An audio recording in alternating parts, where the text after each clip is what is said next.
Thank you, Jeremy.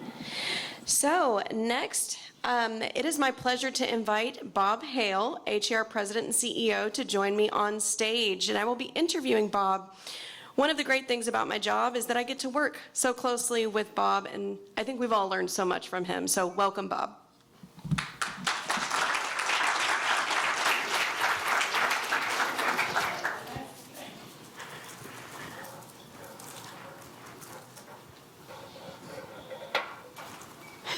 Thank you. Forgot my notes. Well, thank you, Bob, for sitting down with us and talking about some really important topics today. Starting off with I just want to say, do you remember how she got the mic and she said, be sure and watch Monday, Member Focus Monday. Now I'm going to say, be sure on Fridays, read Insight. So we got both get a little plug-in. So. If you're not going to promote something when they give you a microphone, why even have the microphone, right? So let's talk about something that I know is on the forefront of everyone's mind, and that's the status of the lawsuits taking place within the industry. And Jeremy just alluded to them, so why don't you give us an update? Jeremy mentioned the weather in California. And it's one other after another. And I was thinking about our industry is almost California, what's coming. And we'll start with the lawsuits because that's what everybody's pretty familiar with. So you have sellers suing NAR and the major franchises claiming they were not aware that they were paying the buyer agents compensation. What do you mean I paid? That's the competitor. I want my money back. Real simple. Then you got buyers suing NAR and the franchises saying, I overpaid because I'm actually paying it because it's built into the sales price. And if I could have negotiated the commission I'm going to pay my agent, we would have saved money. So I want the money back. Now, does it matter? Yeah, these are big law firms that collect billion-dollar damages that are handling these cases. And the damages could run possibly into the billions of dollars. And the litigation could result in listing agents no longer to be able to offer compensation to buyer agents, which means the buyer would have to go find and pay their own agent. And the other piece is trying to eliminate the clear cooperation rule, which right now says if you take a listing, you can keep it within your company and not advertise it or put it in MLS as long as you don't advertise it. If you do away with that rule, I could take a listing, not put it in MLS and advertise it all I want. And there are brokers that want that. So that's the other big issue. So I'd like to know from that what your biggest takeaways are, because I think our members, especially our leaders, really do look to you. What do we do? We can watch the headlines and see what's going on with these lawsuits, but what do we do? So what are your biggest takeaways? I would make sure in your sales meetings that you make sure your agents are transparent with their clients. That's the key, because it appears a lot of consumers don't believe that's happened. So what did you tell your client, whether it's the seller or the buyer? What are you going to do for them? Did you list that out? I think back, I bought and sold a lot of properties, and I don't remember ever an agent, and I've had really good agents, sitting down and saying, okay, here are all the things I'm going to do for you. Usually it's sign the agreement, I'm going to get it in MLS, and they're gone. I mean, typically that's, now, I didn't ask because I pretty well knew what they were going to do, but that's the perfect time to explain what you're going, all these things you're going to do for them. And there's hundreds of things you do. But if they don't know it, they don't appreciate it. So I think that's number one. What'd you say about how you're going to be paid? Did you cover that with them? How much are you going to be paid? And what'd you say about cooperation between the listing and the buyer agent being in the best interest of both parties? And then the main thing is, how did you document this in case you're in a trial and you're a witness and you're asked to explain, how do you document all these things you say you did? And then the last thing that I think everybody knows is that because of the DOJ's demand to NAR, basically, HAR.com now has the buyer agent compensation on every listing. I haven't had one comment about that from agents or consumers, not one. So it was like a huge sort of nothing. Okay. You just mentioned the DOJ. So how did the DOJ and the FTC play a role in all this? Well, the DOJ and NAR had an agreement. And the agreement was NAR will do a list, I think, 4 or 5 things. And they did 4 of the 5. And the DOJ was to then, okay, we're going to stop investigating the industry. You've done what we want. Administration's changed. DOJ said, I think we're going to back out of this deal and not honor it. And so the DOJ withdrew from the agreement and launched an antitrust investigation of NAR's MLS rules, including buyer-broker commissions and the clear cooperation rule. They don't like, which surprises me. I would think they would be supporting the clear cooperation rule, but it appears they're not. Anyone ever heard of PLS? Private Listing Service. It's owned by our started or whatever by Mauricio Umansky, who's spoken to us, and he close to him. Mm-hmm. But anyway, so he has sued, or PLS has sued NAR, saying the clear cooperation rule is a violation of the antitrust laws. Mm-hmm. The lower court, the trial court, dismissed the case. PLS appealed it. The next higher court, appellate court, put it back into place, said, yes, you can sue. Then it went to the U.S. Supreme Court, and they upheld the appellate court, so the case now will go and have a trial. And the DOJ appears to be supporting the PLS in this case. And then the other thing, that's the DOJ. So you got the lawsuits, you got the PLS, you got the DOJ, and now you got the FTC. And in July, the Biden administration directed the FTC, which shares responsibility over antitrust with the DOJ, to exercise its rulemaking authority in areas such as unfair occupational licensing restrictions. What does that mean? What about limited brokerages? What about discount brokers? What about rebates to buyers? All these things that some states outlaw. And he's basically telling the DOJ, get rid of all that. Let brokers do whatever business model they want, and tell the state licensing boards to not do that. We don't really have those issues in Texas, but a lot of states do.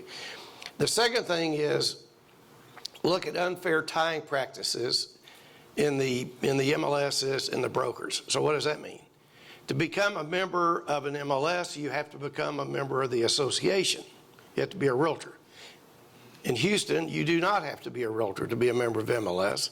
You do not have to be a member of HAR, although what 99% of people are, but it's not a requirement. So we're not going to get sued over that. That's not going to be a legal issue for us. And then any other unfair industry-specific practices that inhibit competition. That's like anything else you want to do, go do it. So that's a broad directive that they've gotten.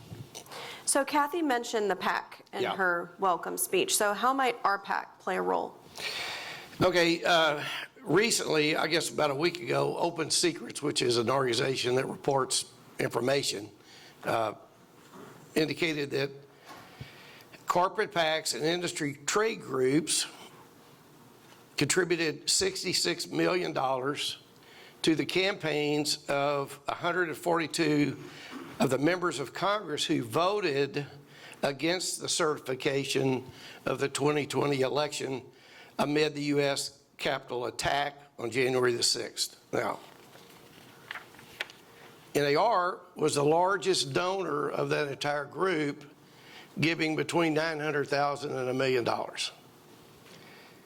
Now, the question is going to be, and Grant, you probably have a very strong opinion on this, but I'm the plaintiff's attorney in this lawsuit, and I got 12 jurors sitting there, and I'm trying to convince them realtors are bad.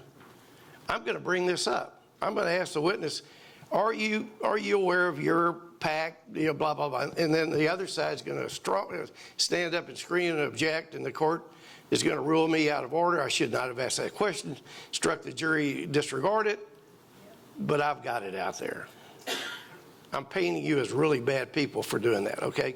So that to me is a very scary thing, how that can be used. And then lastly, so I mean, I talk about each one of these as a storm. Maybe it's just like one after another, after another, after another. Well, tonight, anyone here watch, you probably won't admit it, watch South Park?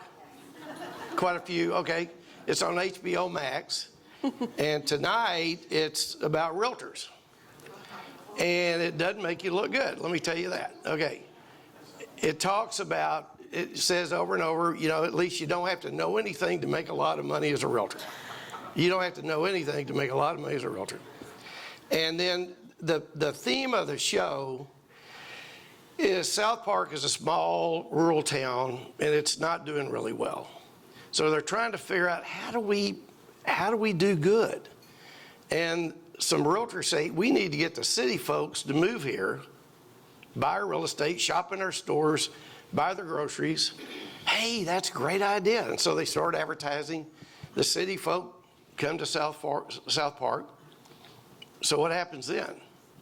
Prices go up, traffic gets terrible. Kathy, you said that sometimes it's 2 hours to get from your house to HAR. I mean, that's what they were complaining about. Everything's more expensive, it's too crowded. What do? The problem is the realtors. Let's kill the realtors. And they all get their guns and they start shooting at the realtors. So that's the show tonight. So anyway, I mean, it's like everywhere, guys. So on a more positive. Yeah, well, I was going to say, just when you thought Bob was too smart to be relatable, you find out he watches South Park. So there you go. So on a more positive note, let's talk about HAR's benefits, because HAR offers its members so many benefits, and we always hear, sometimes I forget what I have access to. So what are some of your favorite HAR member benefits? Well, one that I really like is Inman News. If you weren't a member of HAR, you'd be paying $200 a year for Inman News. I read it every morning. Usually there's 5 new articles. One means something to me, 4 of them don't, so I don't read those. But I read the Wall Street Journal and Inman every morning. You get a lot from those 2 sources. Matrix is now in Spanish. 40% of Houston families speak Spanish, and 5,000 of our members speak Spanish. So it's only logical that Matrix would be in Spanish. And the key, I'm not going to get into it, but the key's working on something that you can hear HR.com in Spanish. The wording's on HR.com. Showing Smart was created 100% by realtors. I mean, the technology folks built it, but it was all input from members. And many of the members that helped build it are sitting in this room right now. We're over 40,000 members that have used it, and over 1 million appointments have been made. Richard, stand up. You're the guy kind of driving the bus back there.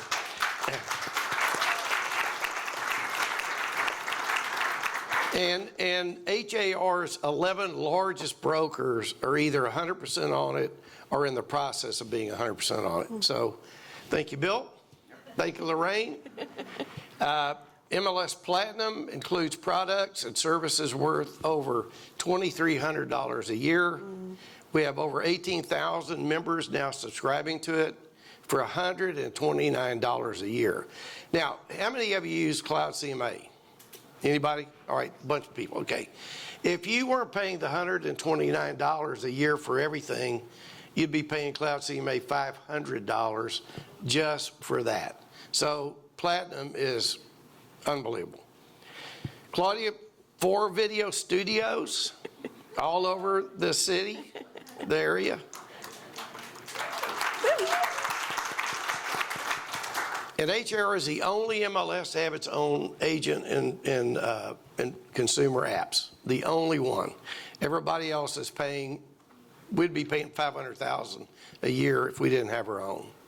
And in October, HR.com had 7.7 million visitor sessions, looking at listings over 32 million times, generating 235,000 member leads. And regarding the leads, Taki just announced yesterday that he's now able to send the leads to the broker's CRM. So the broker doesn't have to go look it up on HAR. It'll be right there in their dashboard. And I think most members, including Kenny Parcell, agree that HR provides the best value at the lowest fee in the country. So thanks to you. Yeah, thank you. So what are some new things that HR is considering in 2023? Because if we know one thing about HR, there's always innovation taking place. Jeremy mentioned climate change is the third most biggest issue facing the industry. So we're looking to add climate risk data to HR.com. Not a report on each individual listing, but maybe a page where we could have different sites where they could go put an address in and get the data. It's like we've done for what's the property worth. We have about 5 sources, and one may say it's worth 300, the other may say it's worth 450. And again, you need a realtor. So that's kind of what that amounts to.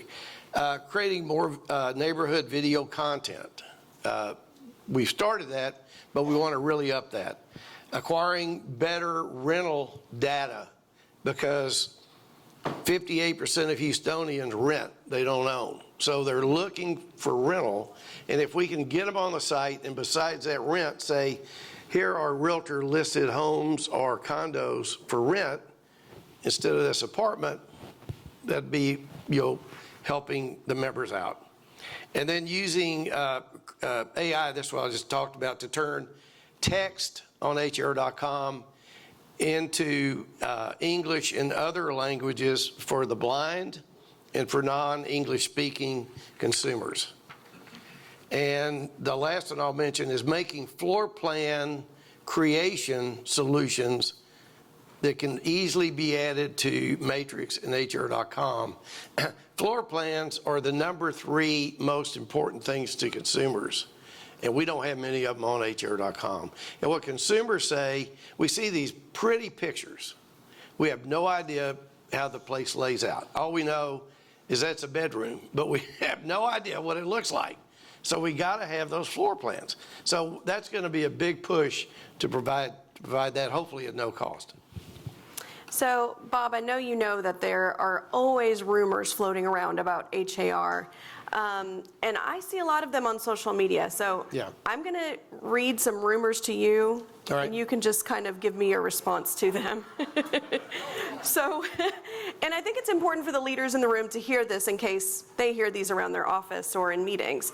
So the first one, HAR charges as many MLS fines as possible to increase its revenue. Absolutely.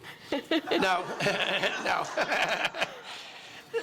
If there's a violation, the notice goes to the agent, the manager, and the broker with X numbers of days to fix that. And in last year, only of 100% of the violations that went out, 95% were fixed and there was no fine. Our goal is not, the money's irrelevant. We want the data to be correct. That's why we do this. It's fixing the data. Okay. HAR makes decisions without member input. Well, that's a hard one because all of the decisions start with advisory groups. And the last time I checked, every member of an advisory group is a realtor. And then those go to the HRS board or the HAR board, and those are all realtors. So I think it's 100% realtor decision making. Okay. HAR sells member emails to vendors. We stopped because the demand just wasn't enough. So now, we obviously don't do that. In fact, on HR.com, we don't even show your email. It's hidden. So consumers can't go there and get it. So we have never sold or even given emails to anybody, except Trek has it, and consumers can go there and get it. And we give it to TR and NAR, and I don't know what they do with it, but I know we don't provide it to anybody. Okay. This one we do see a lot as well. TreePack only supports Republicans or we see TreePack only supports Democrats. We tend to see those both. I've heard that a lot. The truth is, it's almost 50-50. It's almost 50% Democrats and 50% Republicans if you include Congress, the legislature, city council, commissioners court. I mean, across the board. It is a very, it's not a Democrat or Republican pack, it's a realtor pack. And so we're very good about that. Okay, last rumor here. HAR sends member listings to third-party sites like Zillow, Realtor.com, and Homes.com without their permission. Yeah. That's not as big an issue today as it was a few years ago. I mean, it used to be like crazy rumor, but we facilitate. That's all we do. If you want your listing to go to a third-party site, our technology sends it, but we don't decide that. If you say, Sam Scott, I don't want it to go to XYZ tomorrow, it doesn't go. I mean, it's totally up to the broker, because the broker owns that listing. HR doesn't have anything to do with that. We just help facilitate it, that's all. Okay, well, thank you for dispelling some of those rumors for us. So, Bob, with 50,000 members, are you seeing them all actively involved in real estate? No. Let me give you some stats that Sean just ran there. I mean, very, very current. They're for all of 2022. 33%, is that up? Oh, okay, 33% did zero business, a third, okay? 50% did one side or none. So it's almost like half the members didn't do any business, basically. 88% of the members did 10 or less, and only 12% did more than 10 sides. And we looked yesterday at the median price and then basically what the agent would make. I mean, every company's a little different, but he just kind of spitball it. And you got to do more than 10 to really be to call this your business, it looks like. So that means 12% of our members are really in the real estate business. So one of our former employees used to say, HAR is a mile wide and 1/8 of an inch deep or thick, because that ice could break and we could all be gone in about an hour. And I mean, Jeremy used to talk about it's the only business where brokers can go to lunch and come back and all their agents are going across the street. I mean, it's a weird industry, but this tells you something that I'm sure y'all all know that, but it's interesting to see it, okay? Yeah. So what changes are you seeing in the brokerage ownership and market share? Well, not long ago, every broker in Houston was owned by somebody that lived in Houston. Every single one. And I knew them all, and they were all like family. Today, our largest brokers are national brokers owned out of state in a corporate environment, okay? They're not individually owned anymore. Some are, but most aren't. So you look at Compass out of New York, EXP out of Washington, Better Homes and Gardens is locally owned. Mark Woodruff owns it here. Coldwell Banker, New Jersey, and Sotheby's, New Jersey. So 4 of the top brokers based upon dollar volume are owned out of state, okay? Now, we can't, like Keller Williams or Remax, you're independently owned, so you're independent broker. So that's, if we did franchises, it'd be a different look. And then, go back one if I look at Compass and EXP. Now Better Homes and Gardens, Gary Green's been around a long time. Long time. How long? 60 years, she said. 60 years, okay. Compass and EXP are pretty new. I mean, it's, in the scheme of things, they are really pretty darn new. And yet Compass is the #1 broker and EXP is #2. And, there was a time when if you got over $2 billion, you were really amazing. And now they're almost at $5 billion. So it's just it's a whole new environment. Okay, next one. Then you look at dollar volume of active listings. EXP was #2 in volume, and EXP is number one in agent dollar volume, okay? And then number of active listings, EXP is number one. So you start to see wow, I mean, this is a brand new company. How's that even possible? And then you go to the next one, and EXP's got the most agents. So we're seeing, and then EXP is out of Washington, HomeSmart's owned out of Arizona, and Realty Associates is owned out of Louisiana. So our three largest brokers based upon agents are not owned in Houston. So we're seeing a huge shift in the way the brokerages are operating. Very interesting. So this is an ever-changing industry, we know that, but what are some recent major changes within the industry that have caught your eye? Let me cover 3 or 4 subjects. One is Zillow's the number one portal. Opendoor's the number one iBuyer. They're number one because all their competitors have gone out of business. So although they were number one before. Before, they had a combined cash of $5 billion, and that's probably down to about $4 billion now. But they formed a partnership, and it gives Zillow the ability to generate and monetize high-quality seller leads. So a consumer goes onto Zillow and says to Opendoor, I want you to sell my house. Typically, the consumer won't take that offer. I want more. Zillow's now got a lead. They know this person really wants to sell their house. So what do? They sell it for 35% to a premier agent. So this is the best thing. This is what Zillow and Opendoor should have done instead of Zillow getting into the iBuyer business. And then for Opendoor, it gives them the potential of millions of eyeballs that they wouldn't ordinarily get. I mean, potential people asking, would you buy my house? Give you an idea, Opendoor spent $120 million in advertising last year, and in the third quarter they lost $1 billion. So you can't make it for too long if you're losing $1 billion a quarter. Now the next deal is CoStar bought Apartments.com, and it was probably the third or fourth apartment site. Today it's without a doubt number one.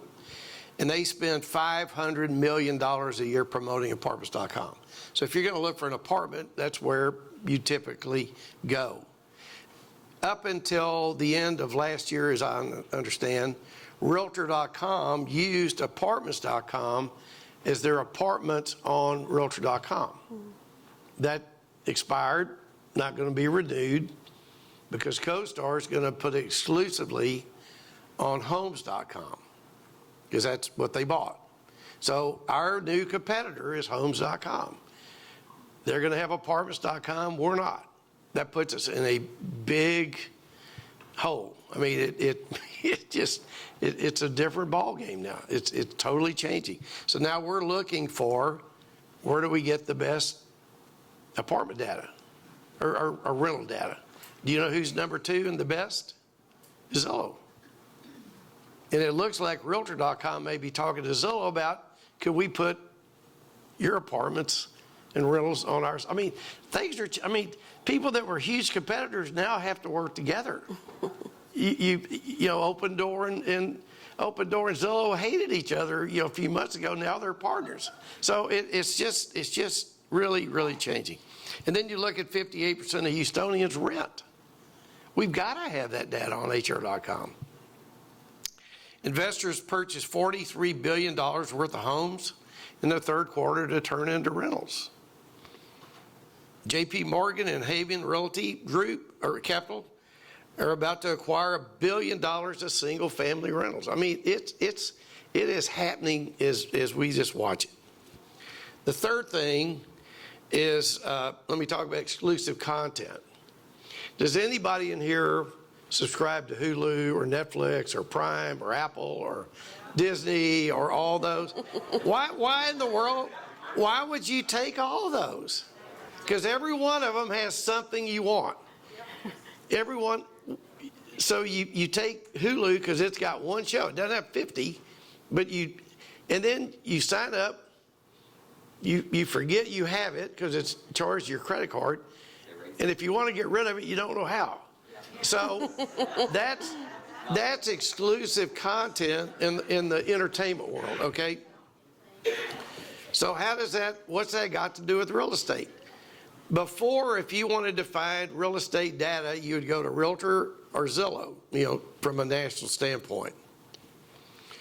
Now you have open door exclusives, which we didn't have before. So if you want to see an open door exclusive, you got to go to their website. It won't be on Realtor or Zillow or HAR, and it won't be in the MLS. For 2 weeks, if they can't sell it, then it goes into the MLS. Because they believe they have enough eyeballs and enough market share where they can sell direct without what? Without a realtor. Sure.